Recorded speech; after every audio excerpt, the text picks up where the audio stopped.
Greetings. One more time. Greetings, ladies and gentlemen, and welcome to another installment of Sigmon Awkward on Camera. I do fucking hate this. Got that confession out of the way in a hurry. Nevertheless, this is the video edition of Confessions of a Serial Creative. It says here that I'm Matthew Sigmon. When I started this project, I knew that I wanted the programs to be primarily audio presentations. That's the medium that I'm shooting for. However, since the mission statement evolved to become obscure artist struggles to... I just added struggles. I need to write that down. Struggles. Obscure artist struggles to provide context for his unknown works with an eye toward enhancing the meaning and potentially even the value of said works. That's the mission statement. I'm pointing at the words, nothing else. It seemed like maybe a little visual support wasn't going to wind up being the worst idea I'd ever had in my life. I'm pretty sure I know what idea that was, and I'm not doing it again. And certainly not on camera. So, the idea is for me to bust in like this as little as possible, and instead regale you by filling the screen with a bunch of visual bric-a-brac, helpful shit, and stuff that's useless, most likely sarcastic, and that's it. I think I've covered everything. With no further ado, let's listen to Confessions of a Serial Creative. Thanks for putting up with this shit.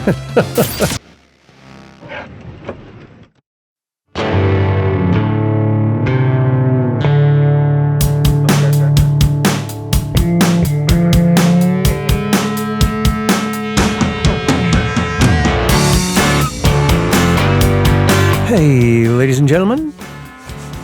I would start off with a little soothing music, get everybody relaxed. And in a kind and benevolent state of mind. My name is Matthew Sigmon, and these are the Confessions of a Serial Creative. In both theory and practice, I am the creative in question here, the guinea pig, if you will. And I'd like to start off, I think, with some confessions about the confessions to come and sort of what's going on here. I suppose we need to pull the music. I really like this song. I don't want it to go away, but I need to get on with it eventually. We could just sit here and listen to records together, though. That wouldn't be so bad. And in the interest of full disclosure, music is going to be a big part of what this is about, so I expect something like that's going to happen relatively soon and relatively often. First, thanks very much for taking some unrecoupable time out of your life to listen to this. I cannot guarantee you will like it, of course, but I'm going to try not to let you down. As I said, I want to start off with some confessions here, and I'm trying to decide whether or not I should formalize this right off the bat or just sort of slink my way into it off the cuff. Because while I'm not remotely Catholic, the confession is sort of an institution. Anyway, for the moment, let's imagine that less is in fact more. Certainly easier. Okay, first confession is a proactive confession.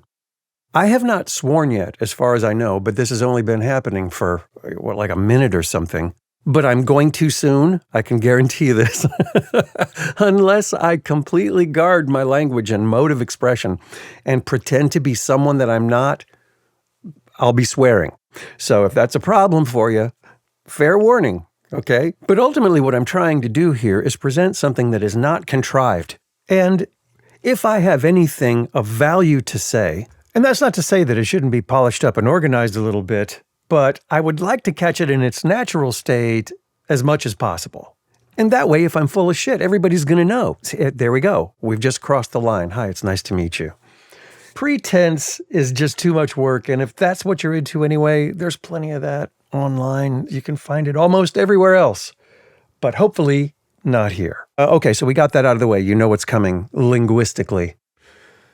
Okay, second confession. I am almost fatally allergic to self-promotion. I'm not overstating this. Sounds pretty hyperbolic, and that is one of my skills, but I'm not applying it here. This is a real thing, and I understand wholeheartedly that it's not a terribly useful trait in an artist whose output appears to be geared toward commercial availability. But there it is, my friends. Now, I'm also not saying that I am mired in false humility. There are things that I'm good at, and I know that I'm good at them. And then there are things that I'm fucking terrible at, and I know that I'm awful at that stuff. You know where your adequacies lie, and you also know what you're not groovy at, if you're honest with yourself. But I've written a lot of songs, and most of them I really like.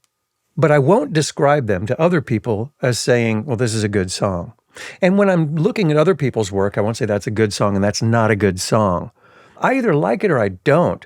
Because if you're looking at the idea of something being good, it's like good for what purpose? Good to what end? When you say that it's good, that means that it's useful for something, that it's somehow effective at generating some kind of an experience. In music, that tends to be people resonate with a song. It enriches how they feel. Sometimes you learn something from music. At least you used to back in the 70s. I don't think you do anymore. We stopped learning things from music sometime in the 90s, if I'm not mistaken. But I've been involved in making music for so long that I have been overexposed to people touting opinion as fact and claiming that's a good song, that's a bad song, this band is great, that band sucks, this guitar is great, that guitar's shit, this equipment is what you have to have, no, that equipment is unusable, and good this and bad that, as if there is some kind of objective measure when it comes to things like this that are used creatively and arbitrarily for ends that are being devised by an individual for whatever their purposes may be. And then whatever external value there is, well, that's up to the person who's taking it in. So for me, it is the relative nature of value that stands between me and self-promotion, being actively self-promotional. And yeah, you can hire somebody else to do it. You can have a publicist or an agent or whatever the case may be. And I have also been in that situation. I've been managed before as an artist, and I've had that experience. But ultimately, it's the necessity of some kind of promotion that has caused such an uneasy relationship between myself and commercial success, which is why you probably haven't heard of me, unless you know me, or I owe you money, or you owe me money. And if you do, pay me for fuck's sake, would you? But just to kind of wrap this particular confession up, it may seem like I'm just dancing all around semantics here. Good, bad, effective, ineffective, adequate, inadequate, whatever. But one of the things that I want to discuss in the course of these confessions is the profound effect that semantics and language in general has on every aspect of our experience, and quite possibly, most importantly, on our very sense of identity. Nothing has had a greater impact on our capacity to understand not only what we are, but what we aren't. And this is critical to understanding what's actually going on here. Like here is like life, everything, sort of reality. Hey, can I jump in here now? Well, yeah. Please? Yeah, sure. You want to introduce yourself or you want me to introduce you? Didn't you already introduce us? Oh, come on. We've got to say something about this because, No, I realize. Okay. It's a bit unorthodox. It's a little odd. Yeah, it's odd.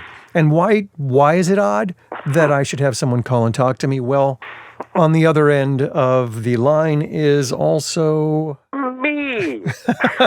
Right. It's me. So this is me and This is me. Or, if you will, I tell you what would make more sense. okay. How about we do it this way? Let's just break it down as I and me. Oh. So Okay. I could be I, and you could be me. Or I don't want to be you.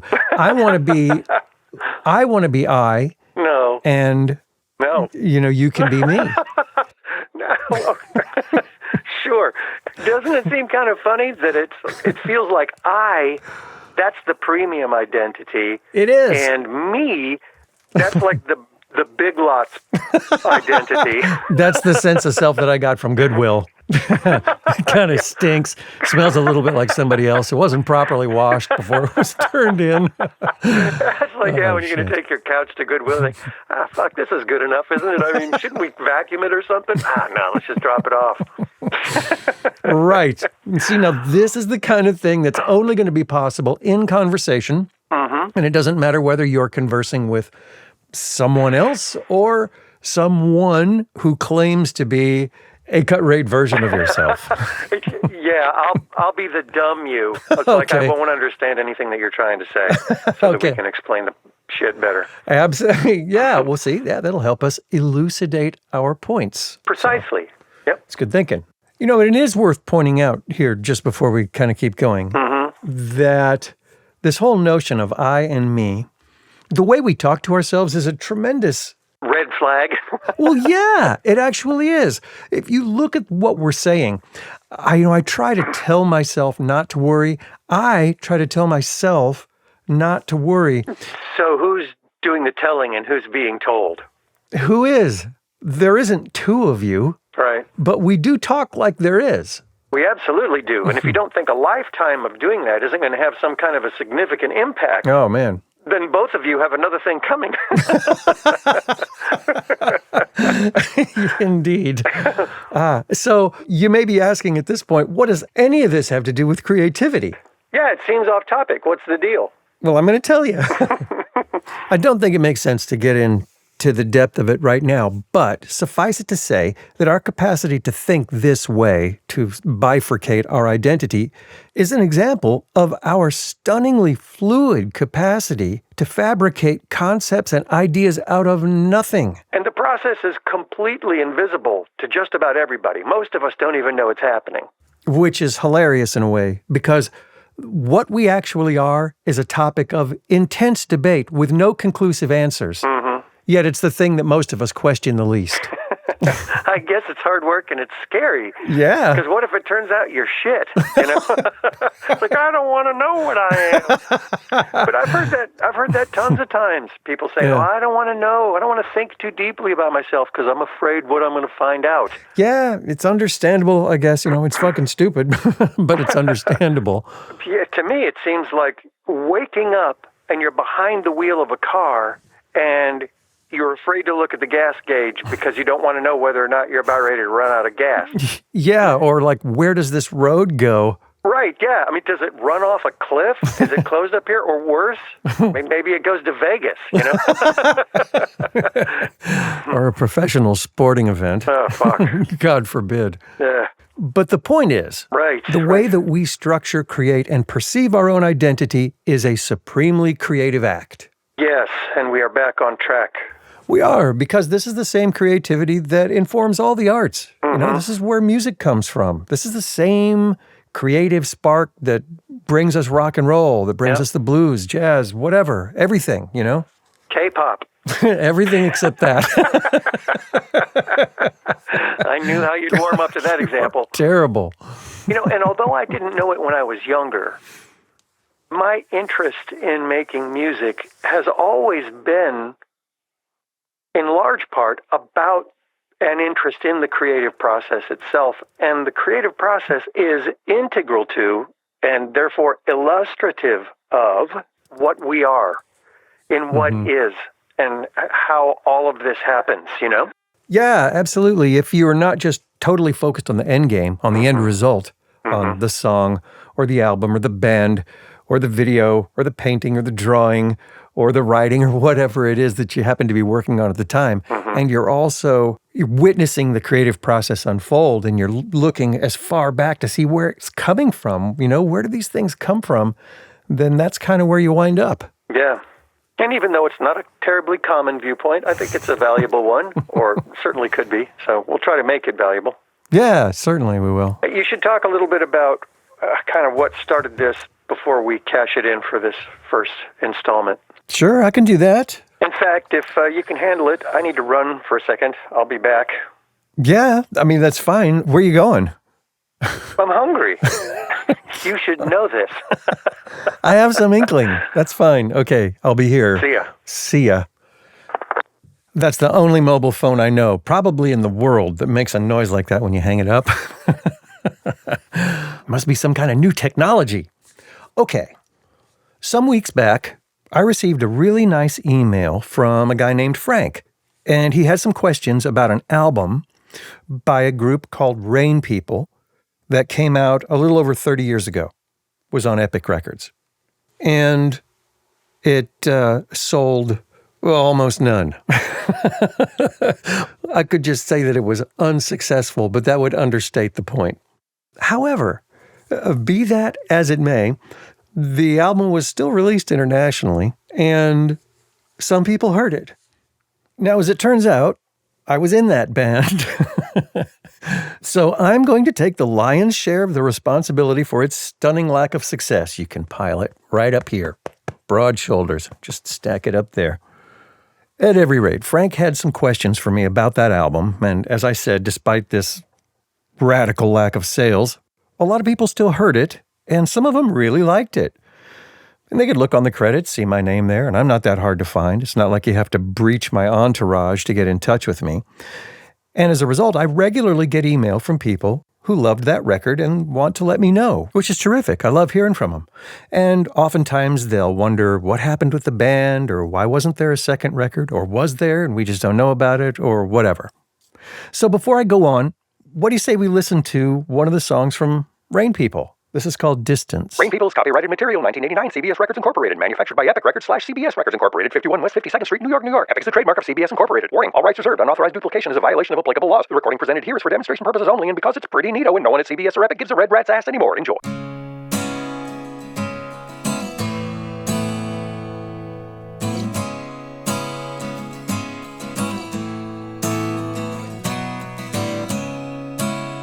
There's something foreign here, like a stone within my heart. It works me from the inside out, from the finish to the stars. All the familiar words I find a sounding strange. Faces I have known so well begin to rearrange. This distance between us is more than this heart can allow. Oh, this distance between us, come help me feel it somehow.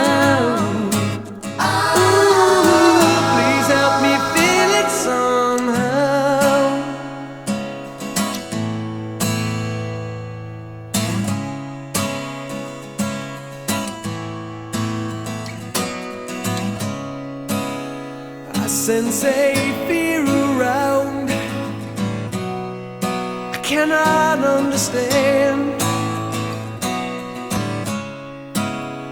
how such a miracle could crumble in our hands. Behind these silent stares, a voice is crying out.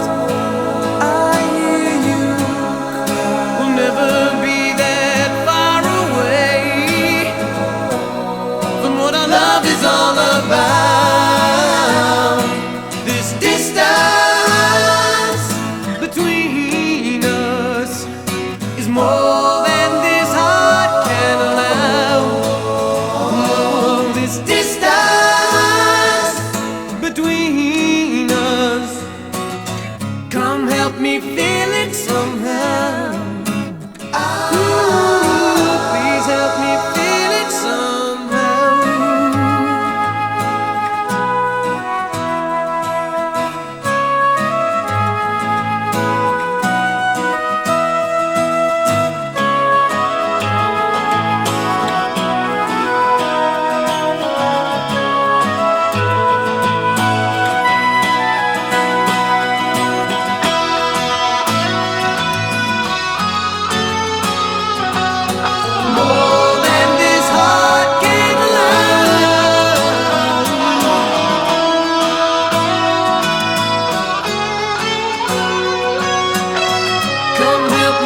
somehow.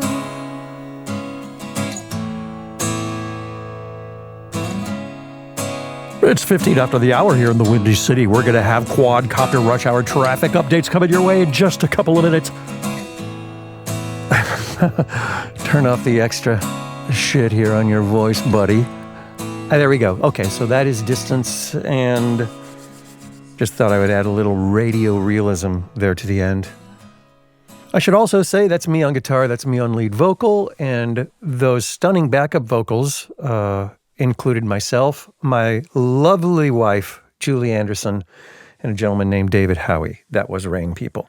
That recording and the Rain People album was engineered and produced by a gentleman named Bill Drescher, who is a terrific engineer, great producer, has worked with tons of great artists, including me. Look who got over his self-promotion phobia. Hey, do you have any idea how difficult it was for me even to make that joke? You arrogant son of a bitch. I'm trying to heal. I'm trying to get better. Is that what it is? And with the world's help, Your dream can come true. at long last. Well, that's all that matters. Indeed. Oh, also, some credit also goes to one of our two managers at the time, Richie Gold, for some of those vocal arrangements. Richie was super helpful in arranging vocals and arranging songs throughout the whole process. Absolutely. Of the Rain People project. So you were talking about this gentleman, Frank, that sent us the email and had some questions about Rain People? That's correct, yes. Okay, so back to that. Frank's questions were great. And, I mean, I genuinely wanted to give him some comprehensive answers. You know, I mean, something more than just a couple of sentences or yes or no. Yeah, like, answer this question. What was it like to record the album? Fun. Yeah, there you go. All right, next question. And that was not one of Frank's questions. His questions were better than that. Far better.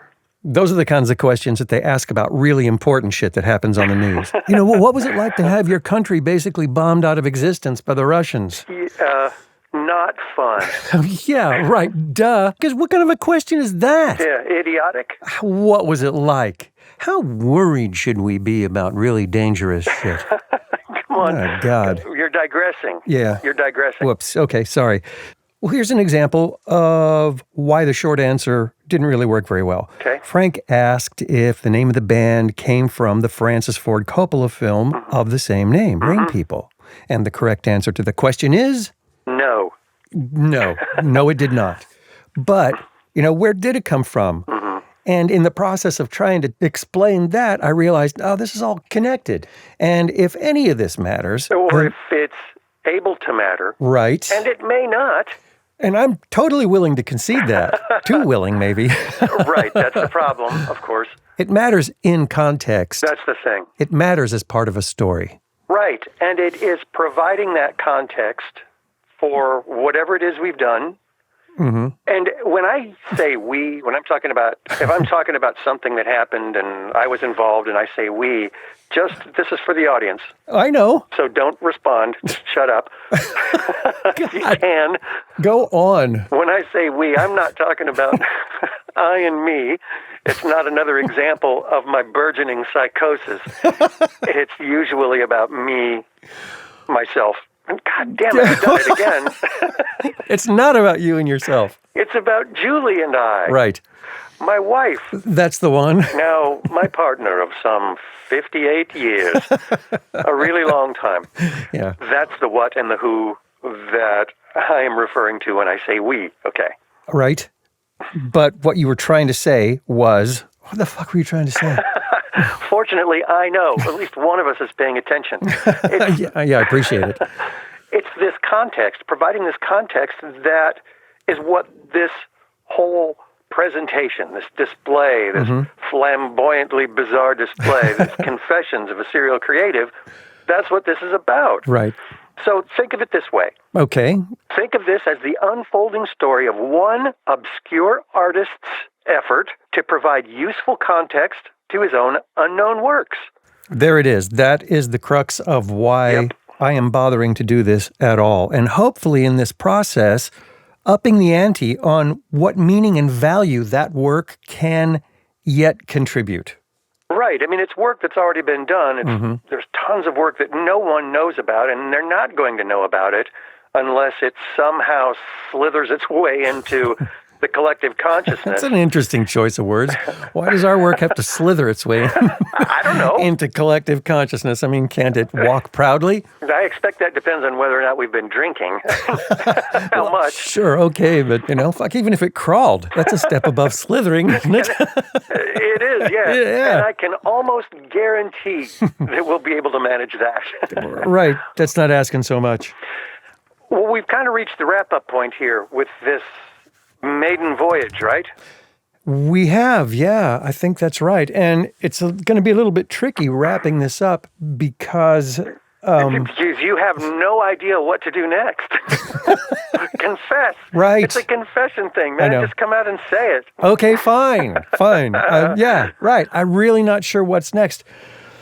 My instinct says maybe start with the questions that Frank asked me. Now, Frank is somebody who doesn't know much about me or what I've been involved in, but he had heard the Rain People album. Exactly, yeah. And that was kind of really all that he had as a frame of reference. Yeah, right, exactly. So, what do you say? Well, sure, why don't we... I've got an idea. No, fine. Go ahead. Okay, sure. Let's start by posting this on my website, MatthewSigmon.com/confessions. Just made that URL up right off the top of my head. Brilliant. Thank you. And I will also put a link to the Rain People album on there, which is easy enough to find. Sure. You can go, just Google Rain People. It'll probably come up. Rain People Matthew Sigmon is a definite winner. Yeah, or Matthew Sigmon. What? What the fuck is it? It's Oh, come on. Wait, shut up. I'm doing it. I know what it is. MatthewSigmon.bandcamp.com. Bandcamp.com. And then Rain People, right? It's on the front page of your website. Your website, you My mean? website.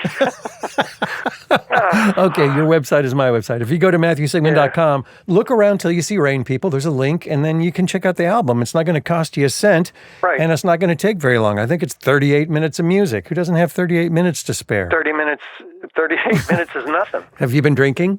No comment. Yeah, okay. Well, it is the end of the thing, so we could have a beer. Yeah, we are.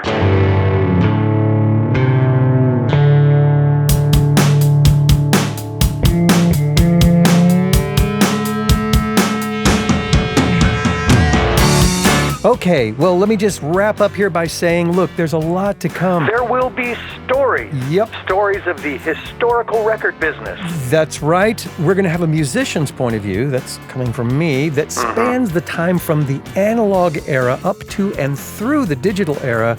And we're going to talk about the implications of that, which are vast. They're genuinely vast. Yep, we're going to open up an examination of the creative process, and we're going to look at its mysterious inner workings in detail. We will talk about music creating, music consuming, music technology, music history. Probably drugs. Yeah, probably drugs. That's consciousness. So, of course, we're going to talk about drugs. Then we'll talk about consciousness, awareness, identity. The meaning of success. The meaning of meaning. Is there any way you can possibly afford to miss this? The only reasonable answer is no, you cannot. Thanks again for taking time out to be here and check this out. Until next time, my friends, you've been listening to The Confessions of a Serial Creative.